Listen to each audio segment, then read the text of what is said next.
Hey, it's Bill Gross, the LAProbate. LA Real Estate Invest, formerly Real Estate Investing, Zoom.com. We get together every week on Tuesdays, 3 p.m. Pacific, 6 p.m. Eastern, and talk about all things real estate investing. Whether you're brand new or want to be investor, wholesaler, real estate agent, or vendor, as long as you want to make more money and increase your wealth, this is the place to be, and we'll help you get there. So great place to learn. We usually interview a industry expert or industry vendor and try to learn together about how to build business and also network. Feel free, because it's meant to be participative. If you have questions, anytime raise your hand, put it in the chat box. If you start with a Q, I'll be more likely to catch it. But we'll also at the appropriate time, just unmute if you're brave enough to do that, family style, jump in and do that.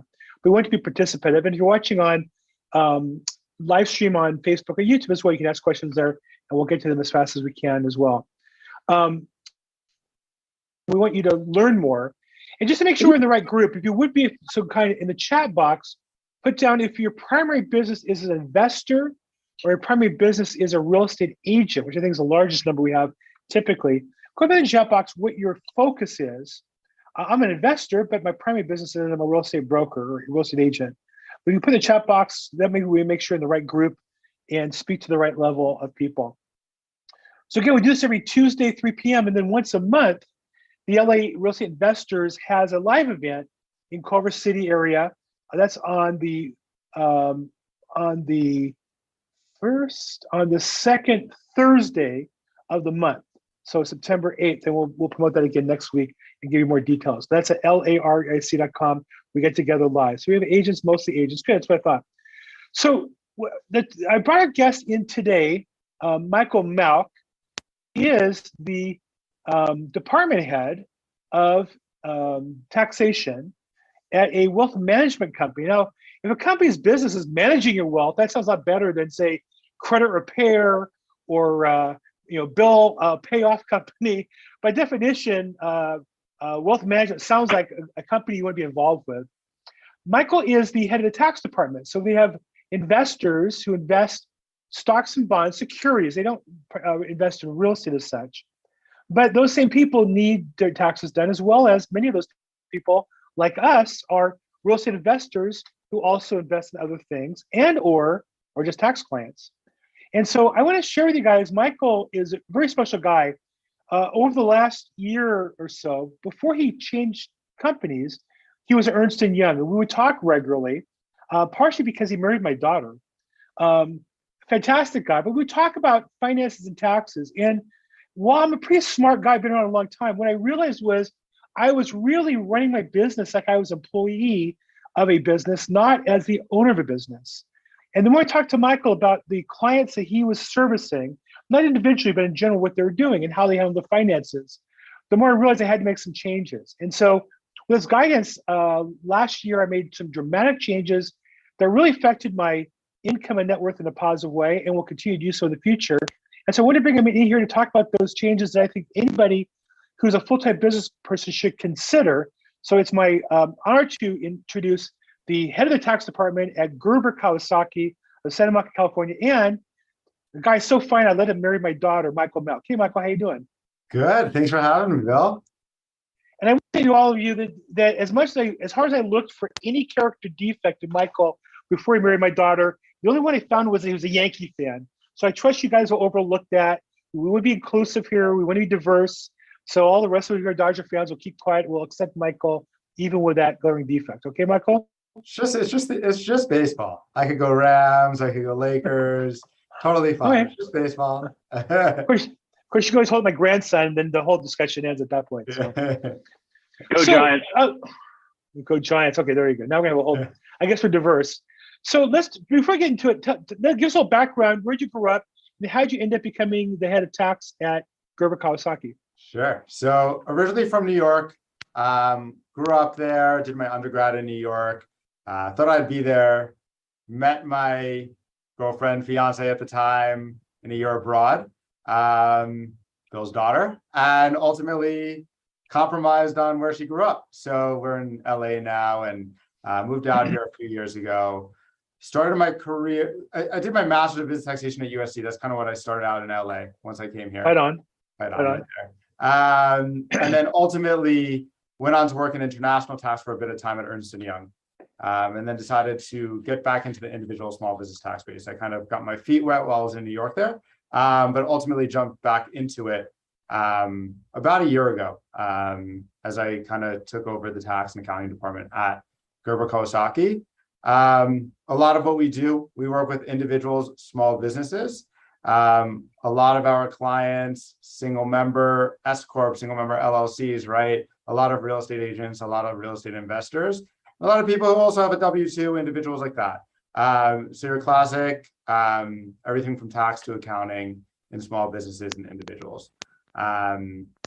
Something that we've noticed, and I don't know if this is too early to talk about it, but we see a lot of people leave on the table is tax advantages, right? And so ultimately, our job is not just to prepare taxes. We're not just tax preparers. I like to say we're also tax advisors, right? We're looking at your situation every year, annually. And as a business owner, I think it's important. I think it's important to think of yourself not just as like doing work, but operating in a business. And there are different ways to do that. And ultimately, the tax effects of that are dramatically different, which makes our job ever changing and also fun. So that's a little bit about me, a little bit about what I do, but didn't want to jump into the nitty gritty too early.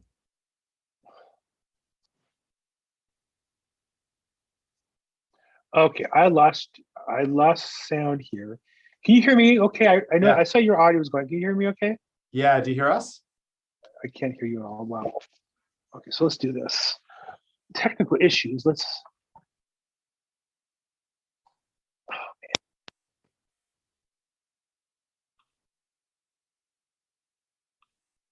Can you hear me okay? Testing 1, 2, 3. Yep. Okay, that's the AirPods. Oh, that's weird. I'll charge them. Okay, well, there you go. So, okay, so and I lost a bit of the background at the end, but I know the background because I was there the whole time, so I could fill in real quick. The thing I want to talk about, I made a list of 6 things that I did that took my business from me having a job, even though I was 1099 and even though I was a real estate agent, that turned it from a job into business. And really, you were really instrumental in pushing me of the 6 and the 5 of them. So the first one was creating a formal legal DBA. Now, I had at times marketing and licensing things I'd done, but you have to have a DBA to have a corporation, right? You have to have some sort of an entity name besides yourself. Correct. Is that something when people come to you and need to form a corporation, is that something that you do for them? Is that a service you provide, or they do that on their own? Generally, what I do, we have an attorney we work with. When it comes to forming an entity, there are some accountants on there that'll do it. The reason I don't is not because what they end up doing is they end up outsourcing to a company that does it. But let's say there's an issue, right? Later down the line. Now, you didn't have an attorney set it up. You have an issue. Who do you go to? Your accountant. I can't help someone with legal issues, right? And so ultimately, that's why I always say start with an attorney. LegalZoom, I've seen so many mistakes. Or didn't mean to mention a company, but just in general, online things. It's not just the company, right? We don't necessarily know as consumers what exactly we need to enter, what boxes need to be checked. And so generally I recommend going to an attorney for that. And we have a pretty reasonable one. So that was step 1. And that was in order to create an entity. And the second step was creating an entity, which was in my case, a C corporation. So I had thought mistakenly that the required threshold to get benefits, by the time you pay for the bookkeeping and the accountant and the extra filing for the corporation, I imagine that the income requirement net would have to be 3 times what it was. I know we had this discussion. What do you recommend? When should somebody be looking, set aside liability issues for purely tax purpose? What should somebody be thinking about a separate entity? So it depends on who you're using, right? But minimum $100,000 in net income when it's worth the hassle, because there's a hassle factor to it as well. I'd say I tell most of my clients around 150. There may be a marginal benefit, a couple $1,000s, a few $1,000 past 100,000 sometimes, but ultimately, is that worth going through the efforts of forming a corp, having to file all these other forms every single year. Usually that 150 is kind of like the sweet spot where you're making enough on it. And it also might be at 100 if your plans are to increase over time significantly, then you're preparing that, you're laying that foundation for the future growth. But certainly, I thought it was 3 or 4 times that. I didn't realize that was the threshold. And bad on me, because when I looked, I saw how much I saved when I finally did change over. I realized I had missed out on that for numerous years. So you're saying 150 for sure, maybe 100 if you're increasing. So there's a lot of real estate agents I've known who've done that and don't have corporations. If you were to ballpark or spitball it, of course, we're in California, which is one of the most heavily taxed states. Your other experience is New York, which is similar. Somebody who doesn't have a corp at $200,000, let's say net profit, how much of a tax bill might they be, all things being equal, just on average, not advice, but just to give me an idea of what we're talking about? How much difference in income would you see, or in taxes, would you expect to see at about $200,000? That's the thing. So you have, give me my ballpark, somewhere in the range of 13 to 16 grand. Yeah, I would say easily. Yeah. And so that covers the DBA, that covers the corporation, that covers the entity filing, the corporate filing taxes, the tax returns, the bookkeeping, and you have like another 10, 15,000 left over at 200,000. Yeah, the reason why is because 2 reasons. Number one, the main thing is the self-employment taxes. So the weirdest part about an S corp is you're both an owner and an employee, right? So in an S corp, you form this entity, you're a partial owner, a partial employee. You run payroll for that in which you're an employee. You run everything else through what we call a K1 through your S corp, and that's just regular ordinary income. Both have the same regular income tax. You make 200,000, you're going to be taxed on 200,000. Well, let's say you take $100,000 reasonable wage, right? Which is actually, some people would say it would be rather high, some people would say it would be rather low. I think that it's individually specific. But $100,000 reasonable wage, you're only subjecting yourself to Social Security and Medicare taxes, what we call self-employment taxes, on 100,000. The other 100,000 is not being subject to those amounts. And so the biggest benefit there is, as a Schedule C sole proprietor, all your $200,000, you're all an employee, all subject to Social Security and Medicare up to their caps. So that's the biggest benefit. And then the other small thing, some states, you're actually able to pay some of your state taxes through the S corp or through a partnership. And so it's called the pass-through entity deduction. It's a pretty complicated way into how to get the payment in. And most accountants are not doing it. It's a little bit complex, but I think it's well worth it. I think it's well worth the extra couple forms that are filed, because it could save clients thousands and thousands of dollars. The way it works is you pay some state taxes through the S corp based on your S corp income, and it lowers that federal K1 income amount. So let's say that other 100,000, right? You had $100,000 of K1. It actually gets brought down to about 91,000 by using this pass-through entity deduction. You're lowering your federal income tax by doing that. Basically making your state tax payment for that corp an expense against your federal income. Correct. Anytime you write something off, why not, right? Right. And it's all capped, right? So I mean, on your regular tax return, the most amount of state taxes, real estate taxes, anything in aggregate is 10 grand. So any chance you can basically grab a little bit more of state tax deductions, it's great. I mean, unless you like paying state taxes. Any sort of taxes, right? Unless you enjoy it. Okay, so let me go back to my list here. So we talked about number 1 was of DBA, which allowed me to do number 2, creating the cap. Number 3 was creating a separate bank account, using a separate institution, in my case, for my business versus my personal. Now, there's no legal requirement for that, right? You can have a Bank of America, a Wells Fargo personal, and a Wells Fargo corporate if you wanted to. There's no requirement. I just did that because it forced me to treat it like it was a separate entity. What do you experience with clients in that regard, or do you at all? So when you actually form a corp, you actually have to keep separate accounts. It's kind of like a misconception. People are like, I'll continue running it like my sole proprietorship. And that's the one thing that I say the hassle factor, right? you cannot keep running it like your sole proprietorship. There are very specific rules in S corps, and with the right professional, I mean, you could definitely get there, right? It's not something that's not achievable, but separate accounts are very important. I think each person has their own way of doing it. You would force your way into it. Some people, they could do Chase all around and they'd be happy. Some people get separate ATM debit cards. They definitely have separate credit cards. It's important to keep everything separate because not just because it's legally required, but I mean, you don't want to miss expenses. Oh, was that business? Was that personal? You're going through it at the end of the month or probably at the end of the year. And you can't remember anymore what happened in February. Right. And so for me, just having a separate institution helped me really think of it as a separate business, a separate entity. It's kind of like a grown-up business, which I never really had that way. You know, I over the years, you know, you work for a company and you might bank at the same credit union or bank that they do, but you didn't have to. It didn't really matter. But that was something that changed for me. Then the next thing of the 6 change I made in my business was that I got the QuickBooks software as well as got a bookkeeper. Now, there's a lot of options of software. I use QuickBooks. I think you recommended it because it was so commonly used. Is that what you use or recommend in your firm for your clients? Yeah, we recommend QuickBooks pretty much all around. We've seen some other ones, and I mean, it's just the industry standard. It's just very solid, right? It does everything you need it to do. It's well priced if you're doing it yourself. So I think if you do your own bookkeeping, I think it's somewhere in the range of 30 or 40 bucks a month.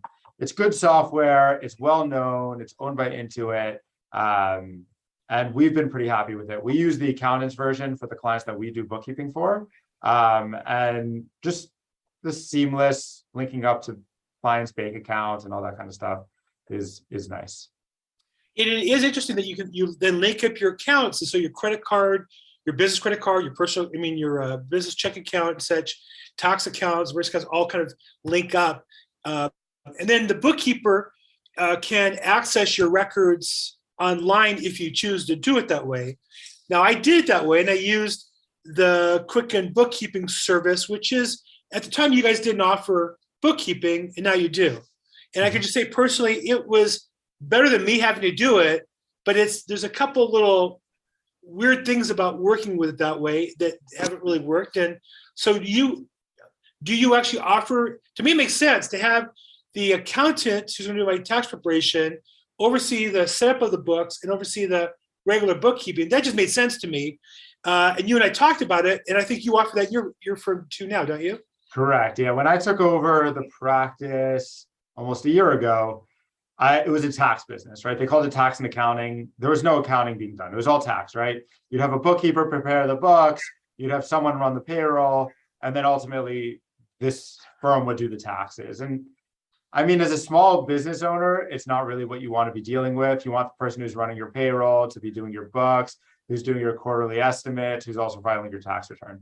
Everything is there, right? It does make it a more seamless process. So then, after tax season and after April, I was like, the amount of time we spent fixing other bookkeepers' books, I'm like, we got to do this ourselves.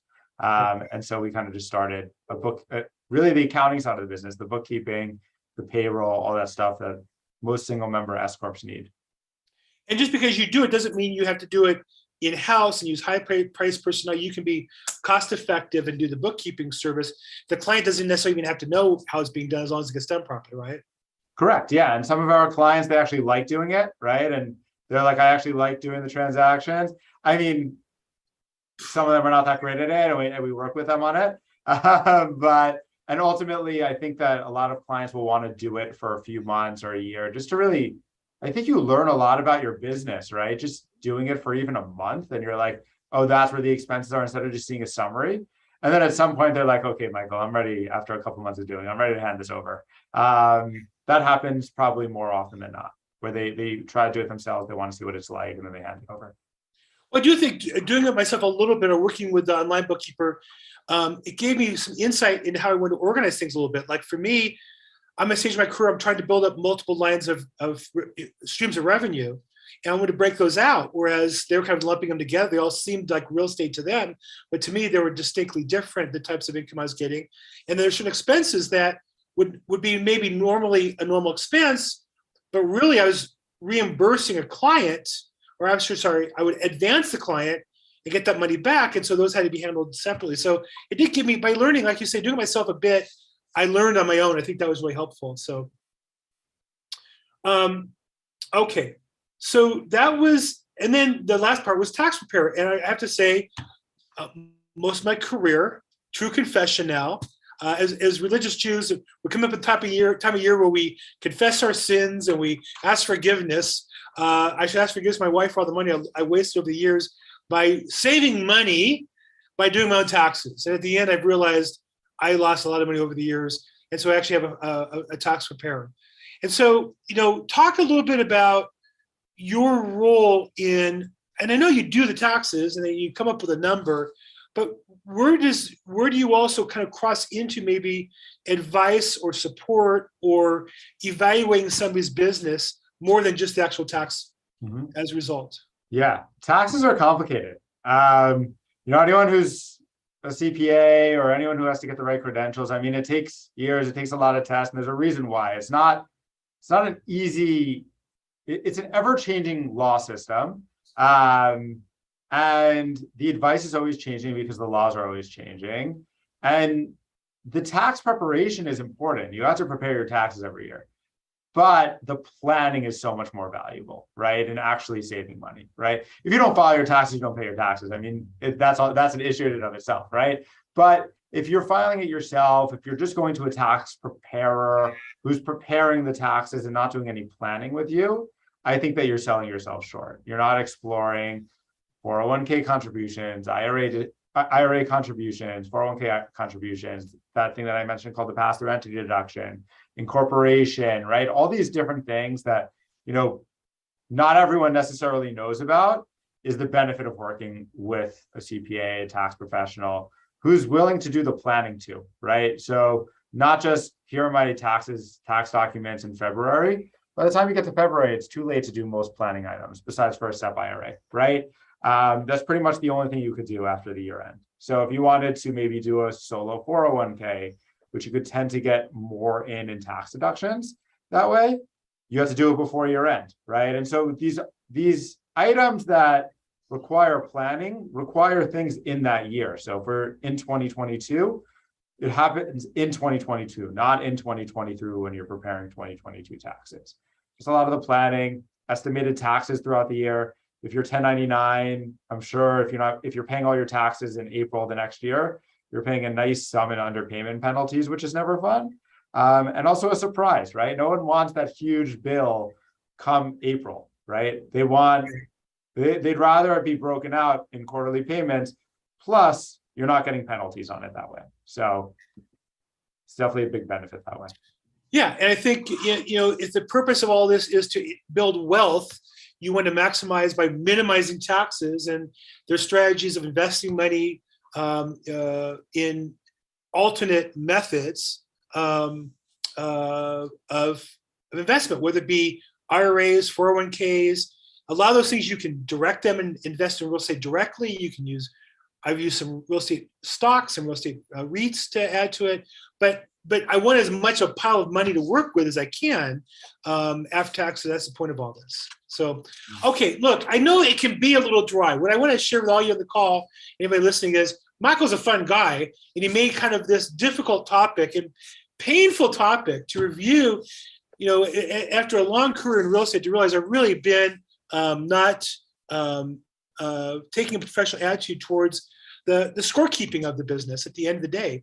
And I do, and I get a monthly statement, and I look at it, and it motivates me, I think, to watch expenses and to there's nothing worse than an accountant asking you, or the bookkeeper asking you, what's this expense? And you realize you should have canceled off your credit card 2 months ago. That's like, I have to tell them that. It's like a real, enlightening moment. So, okay, what do you see people come to you? I'm sure at various stages of the process. What is the biggest mistake you see in people not preparing ahead of time when they come to you? Here, Michael, I have a problem, I have a mess. What's the most common problem or situation you see? Most common problem in kind of like sole proprietor, single member S corp world, Yeah. not tracking things well. So, getting your taxes done is important. How do you get there?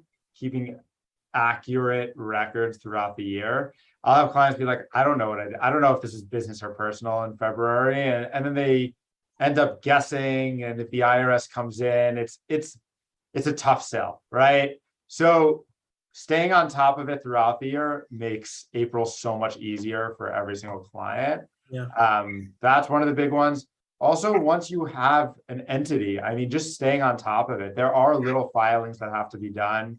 You'll get something in the mail, file your statement of information for $25. You're a day late, it's 250. And then you don't do it, it gets suspended. And then you're not covered necessarily by the liability coverage anymore. If you get sued, it's just, I mean, I can't speak on it too much from a legal perspective, but Jack probably can more, right? But like, I know it just is a bit more work and you have to be up for that. So you're like, we handle a lot of that for our clients, but ultimately we don't receive their mail, right? So I always tell my clients, if we're doing your bookkeeping for you and we're doing everything here, I still don't see your mail. So definitely send things as they come, and we can tackle them as they do. I see a lot of investors sold on starting with an LLC before they have any income at all. And what happens, I've seen it happen over and over again, is the 2-3 years go by. I forget how long it is, but at some point, if you don't file your LLC, there's a penalty phase and there's a termination phase. And they end up buying property in the name of an LLC that's dormant. And to reestablish it is a whole, I've done it a couple of times for clients, it's a whole rigmarole. So, I would always say, don't get the LLC until you need it. If you're setting up your business, you need a master. You don't need one for each property, and you don't need to keep an extra one laying around. You can get them done so easily. So, okay, I've done a lot of talking here. Michael and I talk all the time, so I'm glad to continue the conversation. But it's meant to be participative. So if you have questions that you want to ask, feel free to raise your hand, or feel free to put a question in the chat box. And I lost my chat box somewhere. Where is it? Okay, so you guys can see it. Last I got was we're okay there, good. And let me just check the online stream and make sure we don't have any. Then I'll have another question for you. Hold on 1 second.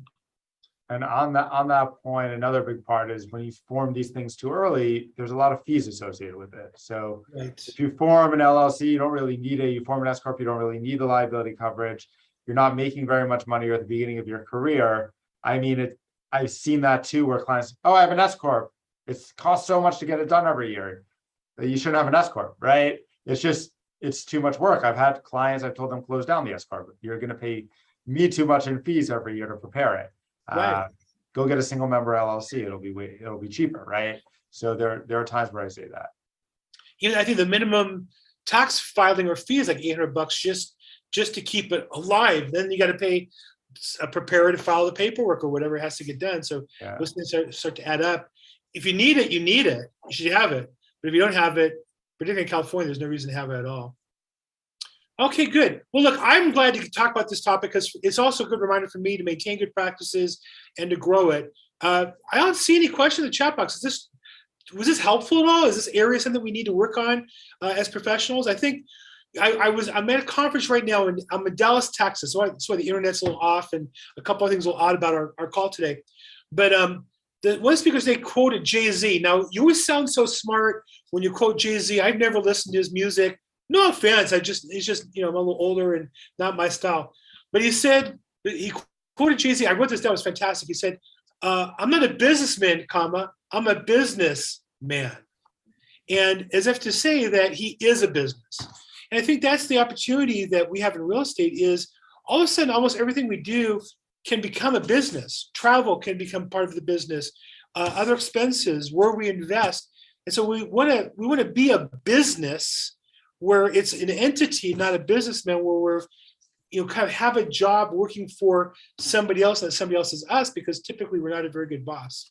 So anyhow, that was my kind of inspiration on this topic. Again, was to say this is something we take important. Okay, yeah, and so this is meant to be helpful for not just real estate agents, but for everybody in business. But really my target are the real estate agents, because really technically almost all real estate agents are a separate business. And your goal is to increase your income. Your goal is to end up with more net income. And so to get there, hopefully these are steps you're going to take along the way to help push you there to get there. So, okay, I don't have any questions in the chat box. Michael, anything that you want to throw out there that we didn't cover that you think we need to talk about? No, I just think working with someone, building a relationship with an accountant, a CPA who can kind of see if you're at that stage, what you could do to save money on taxes, I think is important. And to dive deeper, what could it do for you, right? This is the cost for doing it all. This is what you're going to save. Right. What's the net effect? You never want to go too deep, right? Down the rabbit hole. I'm going to do everything to save in taxes, but it's going to cost me too much to get there. But working with the right person, working with someone who you trust is going to get you there. Fantastic. Well, look, I appreciate your time as always. I appreciate your friendship and support along the way. Hopefully this will inspire other people. If somebody wanted to get in touch with you personally or your office to talk about tax strategies or talk about your service or the bookkeeping and tax preparation, how would they get a hold of you? What's the best way? Should I just put my email in the chat box? Sure, and say it out loud too. So it's Michael M. So Michael M is in Michael at GerberKawasaki.com, the baby food and the motorcycle. So that's I like that. So if you guys don't know, Ross Gerber, if you ever watch CNBC and you always see like these crazy guys yelling about a stock, Tesla's going up, Tesla's going down, Ross Gerber is one of those guys. And he's the head of this company, Gerber, and then Danilo Kawasaki is his partner. So it's Gerber Kawasaki, their wealth management company in Santa Monica. They're, I think you call it a regional firm. They have multiple offices in California. I think we pretty much have one office in Los Angeles. We kind of have a satellite, I believe, in San Francisco. But we're all pretty much located in the Los Angeles area, Santa Monica. So local, regional, Southern California based wealth management company. He's a real talent. Ross is, if you're going to CNBC, when I watch kind of a guy gets in fights with Meet Kevin and friendly fights, arguments and stuff like that about different stock things. That's the firm that Michael is the head of the tax department. So anyhow, Michael, I've enjoyed it as always. Thank you for your time and for the rest of you participating. We do this every Tuesday, 3 p.m. Pacific, 6 p.m. Eastern. We live stream it and record it on YouTube and Facebook. Thanks so much. I'm Bill Gross, the LA Probate expert. And please reach out if I can help in any way. Thank you so much, everybody. Appreciate your time today.